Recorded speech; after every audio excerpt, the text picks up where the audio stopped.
नमस्कार दोस्तों, हमारे साहित्य निर्माता श्रृंखला के तीसरे भाग में आप सभी का स्वागत। और आज के सत्र में हम बात करने वाले हैं द्विवेदी युग के महत्वपूर्ण कवि मैथिली शरण गुप्त के विषय में। मैथिली शरण गुप्त दोस्तों इस बात के लिए साहित्य में विशेष तौर पर प्रसिद्ध हैं कि जितनी भी प्राचीन साहित्य में उपेक्षित नारियां हैं, उन सभी के चरित्र को उन्होंने नवीन दृष्टिकोण से अभिव्यक्त करने की कोशिश की और उसमें वे सफल भी हुए। साकेत की उर्मिला इसका जीवंत उदाहरण है। यहां तक कि साकेत में ही वे कैकेयी को भी नए दृष्टिकोण से प्रस्तुत करते हैं और हमारी उस मान्यता को, हमारा वो जो पूर्व धारणा बनी हुई है कैकेयी के व्यक्तित्व के विषय में, उसे पूरी तरह से बखूबी सफलतापूर्वक तोड़ने में, खंडित करने में भी सफल होते हैं। तो ऐसे महान संस्कृति के पुनरुत्थान करने वाले और उपेक्षित भारतीय नारियों के पक्षधर मैथिली शरण गुप्त को हम शत शत नमन करते हैं। राष्ट्र कवि के रूप में आप उन सभी से परिचित हैं। तो आइए शुरू करते हैं राष्ट्र कवि मैथिली शरण गुप्त पर ये सत्र।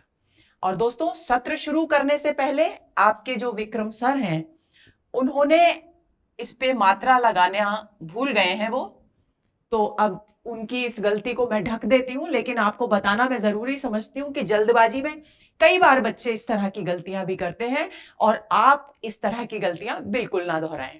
तो चलिए शुरू करते हैं आज का सत्र। हमारे साहित्य निर्माता मैथिली शरण गुप्त, सबसे पहले जीवन परिचय। और हमें क्या याद रखना है, ये तो आप सभी को कंठस्थ है कि मैथिली शरण गुप्त हमारे देश के, हमारे राष्ट्र के यानी भारत के पहले राष्ट्र कवि हैं। लेकिन उसके साथ साथ वे द्विवेदी युग के महत्वपूर्ण कवि हैं और उन्हें सांस्कृतिक पुनरुत्थान के कवि के रूप में जाना जाता है। यानी साहित्य जगत में मैथिली शरण गुप्त की जो पहचान है वो सांस्कृतिक पुनरुत्थान के कवि के रूप में है। ऐसा क्यों है, इसका कारण भी मैं आपको संक्षेप में यहां बता देती हूं कि द्विवेदी युग बहुत सारे नवीन दृष्टिकोण को लेकर के हमारे सामने आया। भाषा के क्षेत्र में नया दृष्टिकोण, शिल्प के क्षेत्र में नया दृष्टिकोण, विषय वैविध्य के क्षेत्र में नया दृष्टिकोण। जो एक बंधी बधाई परंपरा विषय वस्तु का, साहित्य की विषय वस्तु को लेकर चल रही थी, उसमें एक नया मंत्र फूंका मैथिली शरण गुप्त ने, और वो था सांस्कृतिक पुनरुत्थान का। क्योंकि इन द्विवेदी युग के कवियों ने महावीर प्रसाद द्विवेदी के मार्गदर्शन में यह अनुभव किया कि हमारी संस्कृति पहले मुगल काल के प्रभाव के कारण और उसके बाद अंग्रेजों के यानी ईसाई संस्कृति के प्रभाव के कारण निरंतर ह्रास की ओर अग्रसर हो रही है। और आगामी पीढ़ी अपनी संस्कृति के बहुत सारे ऐसे पहलू हैं जिनको भूलती जा रही है। और मैथिली शरण गुप्त ने अपने साहित्य के माध्यम से उसी ह्रासोन्मुख भारतीय संस्कृति के फिर से उत्थान की बात की, उसका स्वर बुलंद किया। और यही कारण है दोस्तों कि उन्हें सांस्कृतिक पुनरुत्थान के कवि के रूप में हम जानते हैं। अब बात आती है उनके जन्म की। तो 3 अगस्त 1886 को इनका जन्म हुआ। इनका जन्म स्थान है चिरगांव, झांसी जिले में चिरगांव, और झांसी उत्तर प्रदेश में। इनके पिता का नाम था रामचरण गुप्त और इनकी माता का नाम था काशीबाई गुप्त। इनका निधन 12 दिसंबर 1964 को हुआ। इनकी प्रारंभिक शिक्षा मैकडोनल्ड हाई स्कूल झांसी में ही हुई और उसके बाद बनारस हिंदू विश्वविद्यालय से इन्होंने डॉक्टरेट की उपाधि प्राप्त की। दोस्तों, एक बात और ध्यान में रखिए कि उस समय जितने भी हम लेखकों या साहित्यकारों या रचनाकारों के परिचय को पढ़ेंगे, हम जानेंगे कि उच्च शिक्षा के लिए वे अधिकतर काशी यानी बनारस, वर्तमान में जो बनारस है, वाराणसी है, वहीं जाया करते थे। तो मैथिली शरण और अधिकतर प्रारंभिक शिक्षा स्थानीय स्कूल में ही होती थी और घर पर वे स्वाध्याय से विभिन्न भाषाओं का ज्ञान प्राप्त करते थे। और उन भाषाओं में संस्कृत और अंग्रेजी के साथ साथ उर्दू और फारसी भी शामिल थी। ये बिंदु आपको भूलना नहीं है। इसका कारण क्या था कि सभी अपनी शिक्षा में उर्दू और फारसी भाषाओं का ज्ञान प्राप्त करना अनिवार्य समझते थे। उसका कारण था कि अंग्रेजों के शासन से पहले हमारे देश में मुसलमानों का शासन था और तब से उर्दू और फारसी भाषाएं प्रचलन में बहुत अधिक थीं और शिक्षा में उनका महत्वपूर्ण योगदान था। यही कारण है कि उनके लिए जरूरी हो जाता था कि वे संस्कृत के साथ साथ अंग्रेजी, उर्दू और फारसी, इन 4 भाषाओं का तो ज्ञान प्राप्त करें ही करें। आगे चलते हैं। घर पर ही देखिए, घर पर ही उन्होंने संस्कृत, अंग्रेजी और बंगाली भाषाओं का अध्ययन किया। अब बात आती है कृति परिचय की, यानी उन्होंने किस प्रकार की कृतियां लिखी उसके बारे में हम जानकारी प्राप्त करते हैं। प्रमुखतः मौलिक और अनुदित काव्य कृतियां लिखी। अनुदित काव्य कृतियां इस द्विवेदी युग की एक बहुत ही महत्वपूर्ण विशेषता है। अधिकांश साहित्यकारों ने अनुवाद श्रेष्ठ, अच्छे से अच्छे अनुवाद किए, और उसका कारण था कि जो नए साहित्यकार हैं उनके समक्ष आदर्श, जो विभिन्न भाषाओं की कृतियां हैं, जो उत्कृष्ट कृतियां हैं, उनका आदर्श प्रस्तुत करना, ताकि वे उसी परिपाटी पर अपने नवीन प्रतिभा का प्रयोग कर अच्छे श्रेष्ठ साहित्य का सृजन कर सकें। इसलिए यहां मौलिक ग्रंथ तो लिखे ही गए द्विवेदी युग में, बल अनुदित ग्रंथ भी लिखे गए। महावीर प्रसाद द्विवेदी के सत्र में भी हमने देखा था कि उन्होंने बहुत सारी संस्कृत की, बंगला की और अंग्रेजी की पुस्तकों के अच्छे अनुवाद किए। मैथिली शरण गुप्त, और आगे हम जब हरिऔध पढ़ेंगे तब भी हम ये जानेंगे कि उन्होंने भी अनेक कृतियों के अनुवाद प्रस्तुत किए। लेकिन इसका मतलब ये नहीं है कि अनुवाद कार्य कर कर ही उन्होंने अपने साहित्य की जो कर्म था, साहित्य कर्म था, साहित्य सृजन था, उसकी इतिश्री मान ली हो। उन्होंने साथ ही साथ मौलिक कृतियां भी लिखी। इन्होंने महाकाव्य, क्योंकि विशेष तौर पर कवि के रूप में विख्यात है, काव्य कृतियां लिखी, तो महाकाव्य लिखे, खंड काव्य लिखे, गीति काव्य लिखे, पद्य नाट्य लिखे यानी पद्य नाटक लिखे, और मुक्तक कविताएं भी लिखी। अब इनके विषय देखिए कहां से, क्योंकि इन्हें हम क्या कहते हैं, सांस्कृतिक पुनरुत्थान के कवि। तो इन्होंने विषय पुराणों से लिए ताकि अपनी संस्कृति का वास्तविक स्वरूप आगामी पीढ़ी के साथ रख सकें। रामायण से लिए, महाभारत से लिए, और ऐतिहासिक प्रसंगों पर आधारित खंड काव्य लिखे। कुछ चरित्रात्मक यानी कुछ महत्वपूर्ण जो चरित्र हमारे इतिहास और पुराणों में हुए, उन चरित्रों पर आधारित काव्य भी लिखे, और कुछ वर्णन प्रधान खंड काव्य भी इन्होंने लिखे। अब सबसे पहले हम देखते हैं कि उन्होंने महाकाव्य कौन से लिखे। तो साकेत आप सभी जानते ही हैं, बहुत ही महत्वपूर्ण कालजयी कृति है कवि मैथिली शरण गुप्त की। तो साकेत उनका महाकाव्य है जिसका प्रकाशन 1932 में हुआ। यशोधरा 1933 में, गौतम बुद्ध की पत्नी यशोधरा, जिनके विषय में हम ज्यादातर कुछ नहीं जानते हैं। मैंने जैसा कि आपको सत्र के शुरुआत में ही बताया कि उपेक्षित स्त्रियों के चरित्रोद्घाटन और उसको नवीन दृष्टि देने का कार्य मैथिली शरण गुप्त ने किया। तो यशोधरा यानी जो पत्नी थी गौतम बुद्ध की, जिन्हें छोड़कर वे अपने ज्ञान प्राप्ति के लिए उद्देश्य से चले गए थे, उनकी दृष्टि से उन्होंने इस काव्य की रचना की।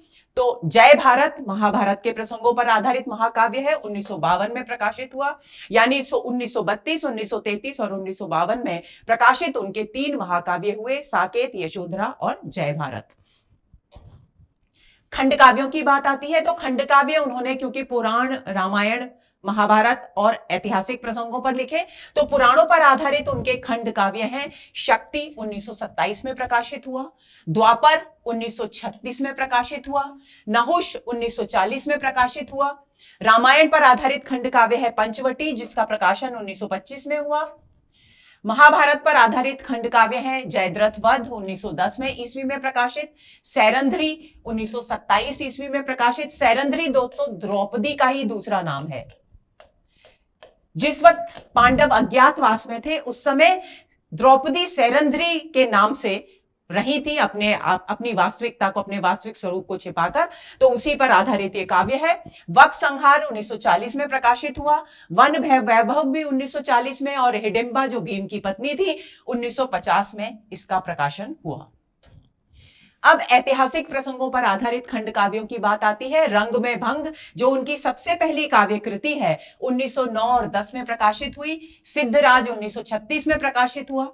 अब आती है चरित्रात्मक खंड काव्यों की बात। तो यशोधरा 1932 में प्रकाशित, कुणाल गीत 1942 में प्रकाशित, विष्णुप्रिया 1957 में प्रकाशित हुआ,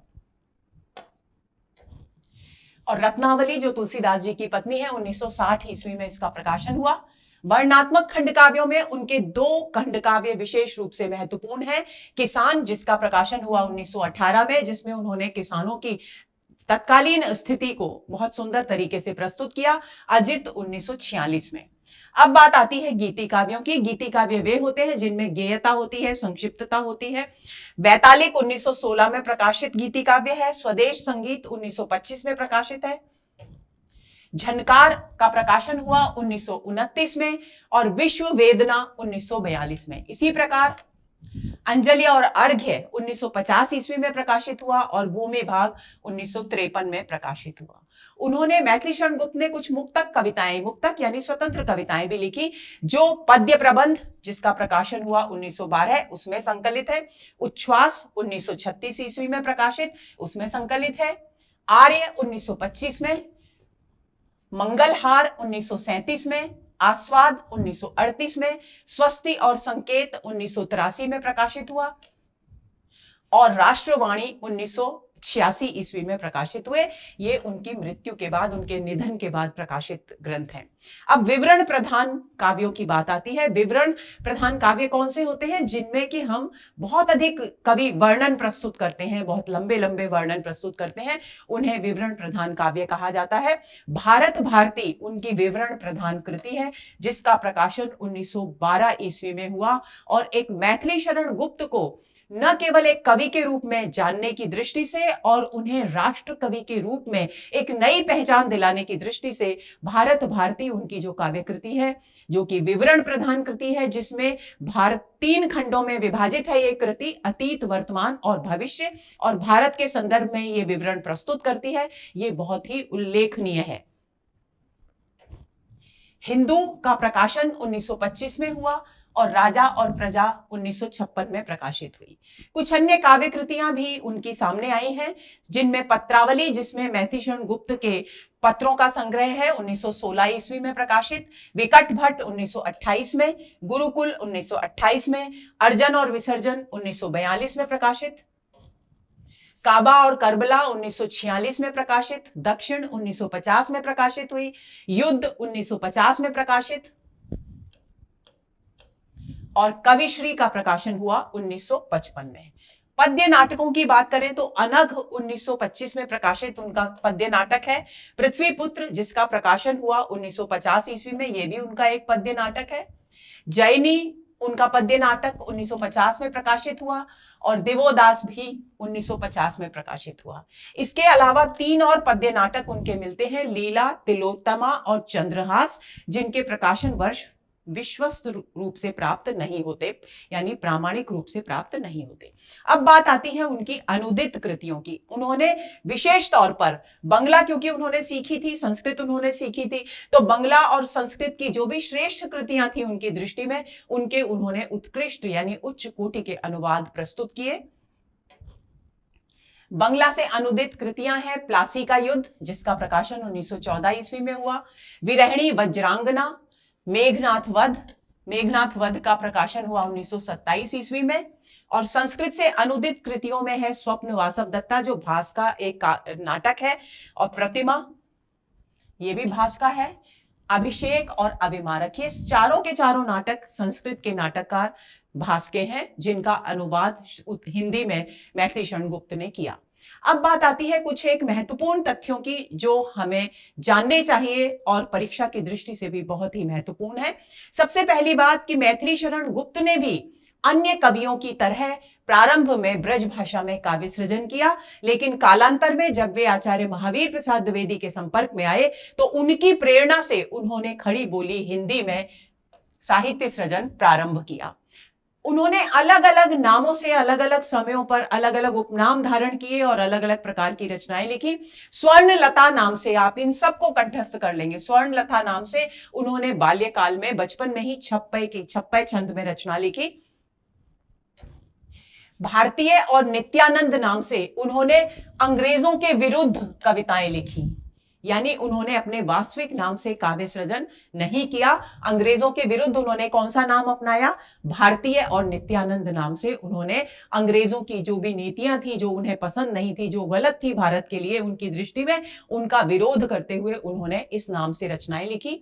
रसिकेंद्र और रसिकेश, कहीं कहीं रसिकेंदु भी मिलता है, उनके नाम से उन्होंने ब्रज भाषा में काव्य सृजन किया।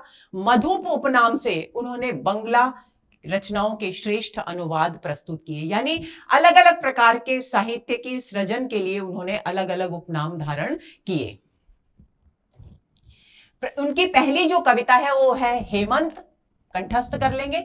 ये कविता उनकी 1905 में सरस्वती पत्रिका में प्रकाशित हुई। उनकी पहली जो कृति है, पहली कविता है हेमंत, और पहली जो काव्य कृति है वो है रंग में भंग, जिसका प्रकाशन 1909 और 10 के बीच में हुआ।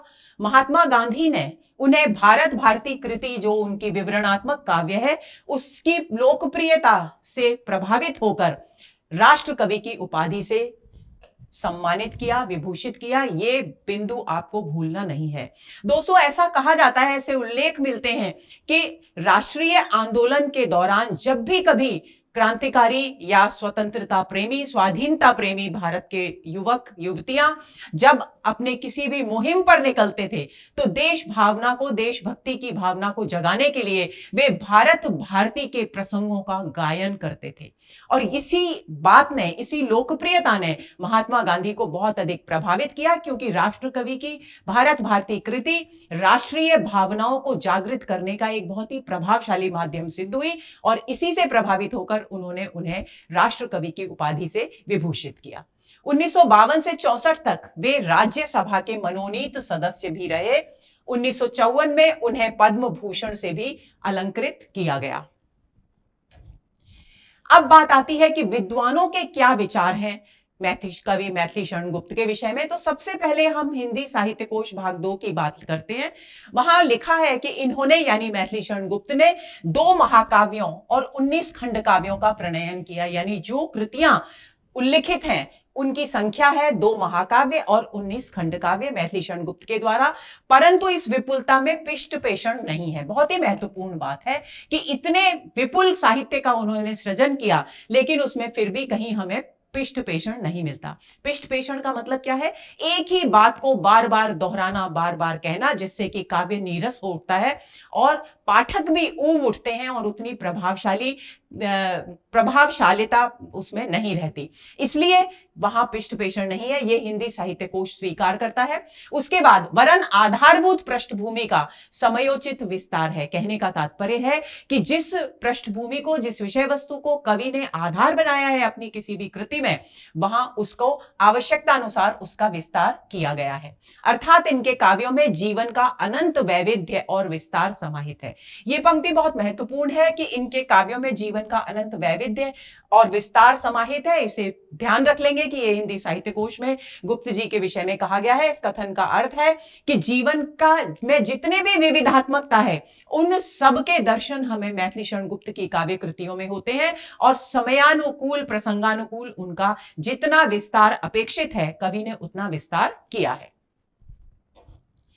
खड़ी बोली के स्वरूप निर्धारण, देखिए दूसरी बात क्या स्वीकार कर रहा है हिंदी साहित्य कोश। वो कह रहा है खड़ी बोली के स्वरूप निर्धारण और विकास में गुप्त जी का योगदान अन्यतम है। यानी जो मुहिम खड़ी बोली को व्याकरण सम्मत बनाने, उसे परिष्कृत करने, उसे साहित्य की काव्य भाषा या साहित्य की भाषा के रूप में स्थापित करने में जो मुहिम आचार्य महावीर प्रसाद द्विवेदी ने छेड़ी, उसके सशक्त माध्यम बने मैथिली शरण गुप्त। इस पंक्ति का ये अर्थ है। और उन्होंने अपने प्रेरक यानी महावीर प्रसाद द्विवेदी के दिशा निर्देश के अनुसार खड़ी बोली का स्वरूप निर्धारित करने में और उसको काव्य भाषा के रूप में विकसित करने में महत्वपूर्ण भूमिका निभाई। खड़ी बोली को उसकी प्रकृति के भीतर ही सुंदर सुघड़ रूप देकर काव्योपयुक्त रूप प्रदान करने का इन्होंने सफल प्रयत्न किया है। आज जिस संपन्न भाषा को के हम अनायास उत्तराधिकारी हैं, यानी जो हमें विरासत में खड़ी बोली एक सशक्त और प्रभावशाली भाषा के रूप में मिल गई है, उसे काव्य भाषा के रूप में प्रतिष्ठित करने का जो पहले कवि हैं प्रतिष्ठित करने वाले, वो है मैथिली शरण गुप्त। ये बात आपको ध्यान में रखनी है। ये उस भारतीय संस्कृति के प्रवक्ता है जिसका मूलाधार हिंदुत्व है। यानी अपनी काव्य कृतियों में मैथिली शरण गुप्त ने भारतीय संस्कृति का विश्लेषण किया। और कौन सी भारतीय संस्कृति? जो हिंदुत्व पर आधारित भारतीय संस्कृति है, ऐसा हिंदी साहित्य कोश भाग 2 में कहा गया है। अब बात आती है कि शुक्ल जी इनके विषय में क्या कहते हैं। कई बार ये प्रश्न, इस तरह के वक्तव्य शुक्ल जी के पूछ लिए जाते हैं। वे लिखते हैं गुप्त जी वास्तव में सामंजस्यवादी कवि हैं। बहुत ही सुंदर बात। सामंजस्यवादी कवि गुप्त जी को किसने कहा है, यह आपको ध्यान रख लेना है कि आचार्य रामचंद्र शुक्ल उन्हें सामंजस्यवादी कवि कहते हैं।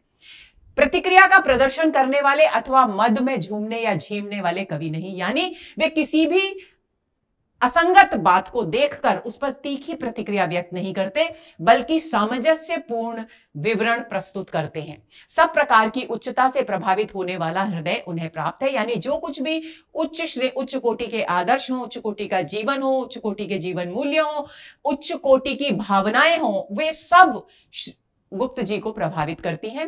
प्राचीन के प्रति पूज्य भाव और नवीन के प्रति उत्साह दोनों इनमें है। अब विशेष तौर पर यह सामंजस्य शब्द का प्रयोग शुक्ल जी ने क्यों किया है? क्योंकि उनका मानना है कि मैथिली शरण गुप्त न केवल अपनी प्राचीन संस्कृति के प्रति पूज्य भाव यानी आदर और सम्मान का भाव रखते हैं, बल्कि इसका मतलब ये नहीं स्वीकार करना चाहिए कि वे भारतीय संस्कृति के इतने भक्त हैं कि वे नवीन को स्वीकार नहीं करना चाहते। बल्कि शुक्ल जी कहते हैं कि जितना पूज्य भाव, जितना श्रद्धा भाव, जितना आदर भाव गुप्त जी में अपनी संस्कृति के प्रति है, उतना ही वे नवीन को ग्रहण करने के प्रति भी उत्साहित दिखाई देते हैं। यानी प्राचीन और नवीन का उचित संतुलित सामंजस्य हमें मैथिली शरण गुप्त के साहित्य में देखने को मिलता है। ये मत है आचार्य रामचंद्र शुक्ल का। डॉक्टर बच्चन सिंह क्या कहते हैं? डॉक्टर बच्चन सिंह कहते हैं कि गुप्त जी पहले कवि हैं जिन्होंने अपने समसामयिक नैतिक धार्मिक राष्ट्रीय आकांक्षाओं को वाणी देकर खड़ी बोली को युगीन चेतना से जोड़ा। यानी एक बात नई, खड़ी बोली को युगीन चेतना से जोड़ा। ये खड़ी बोली को स्थापित करने वाले हैं। ये बात तो विषयांतर से हिंदी साहित्य कोश में भी की गई है और शुक्ल जी ने भी स्वीकार किया है। लेकिन ये एक नई बात है कि बच्चन सिंह कहते हैं कि गुप्त जी पहले कवि हैं द्विवेदी युग के जिन्होंने समसामयिक गतिविधियों, नैतिक जीवन मूल्यों, धार्मिक परंपराओं और राष्ट्र की क्या आवश्यकताएं थी उस समय में, उन सबको ध्यान में रखकर खड़ी बोली में अपने विचार व्यक्त किए। यानी साहित्य के केंद्र में समसामयिक गतिविधियों को स्थापित किया और इस स्थापना के साथ साथ वे भारतीय संस्कृति को नहीं भूले। यानी नवीन और प्राचीन का जो सामंजस्य की बात शुक्ल जी ने की है, वो बच्चन सिंह के कथन में भी कहीं ना कहीं अप्रत्यक्ष रूप से हल्की सी हमें ध्वनित होती दिखाई देती है। इसी अर्थ में वे राष्ट्रकवि हैं और इसीलिए वे उन्हें राष्ट्रकवि मानते हैं। तो दोस्तों, ये हुआ हमारा आज का सत्र और आज के सत्र में हमने बात की द्विवेदी युग के महत्वपूर्ण कवि यानी राष्ट्र कवि मैथिली शरण गुप्त पर। उम्मीद करती हूं कि मैथिली शरण गुप्त के विषय में जो भी परिचय हमें आवश्यक है और जो हमें जानना चाहिए एक साहित्य के अध्ययनकर्ता या विद्यार्थी होने के नाते, वह सब आपको मिल गया होगा। उनके कथनों पर भी हमने चर्चा की। तो जो भी महत्वपूर्ण बिंदु हैं दोस्तों, उन्हें कंठस्थ कर लें ताकि परीक्षा की दृष्टि से आप अच्छे तरह से स्वयं को तैयार कर सकें। एक बात और ध्यान में रखने की है दोस्तों कि कई बार बच्चे मैसेज करते हैं कि फर्स्ट ग्रेड के हिसाब से लेक्चर डालिए, वीडियो डालिए या आरपीएससी असिस्टेंट प्रोफेसर के हिसाब से। दोस्तों, हिंदी साहित्य का इतिहास हिंदी से संबंधित सभी परीक्षाओं में आता है, उनके पाठ्यक्रम में है और उस पर प्रश्न विस्तार से पूछे जाते हैं। उस स्थिति में इन सब कवियों का परिचय सभी परीक्षाओं के लिए बहुत बहुत महत्वपूर्ण है। तो आप ये ना समझें कि ये किसी एक परीक्षा विशेष को ध्यान में रखकर ये वीडियोस बनाए जा रहे हैं, बल्कि ये सभी परीक्षाओं को ध्यान में रखकर, चाहे वो आरपीएससी की हो, चाहे वो एमपी की हो, सभी परीक्षाओं को ध्यान में रखकर ये बातें की जा रही है। यहां तक कि यूपीएससी में सिविल सर्विसेज की परीक्षा देने वाले विद्यार्थियों के लिए भी ये वीडियो बहुत ही महत्वपूर्ण है। तो इस बात को ध्यान में रखें और इन्हें गंभीरता से लें। गंभीरता से लेने का मतलब है कि इसमें जो सामग्री आपको दी गई है, महत्वपूर्ण सामग्री, उसके नोट्स बनाएं और उन पर अपनी पकड़ मजबूत करें। अगले सत्र के इंतजार में रहिए। नमस्कार।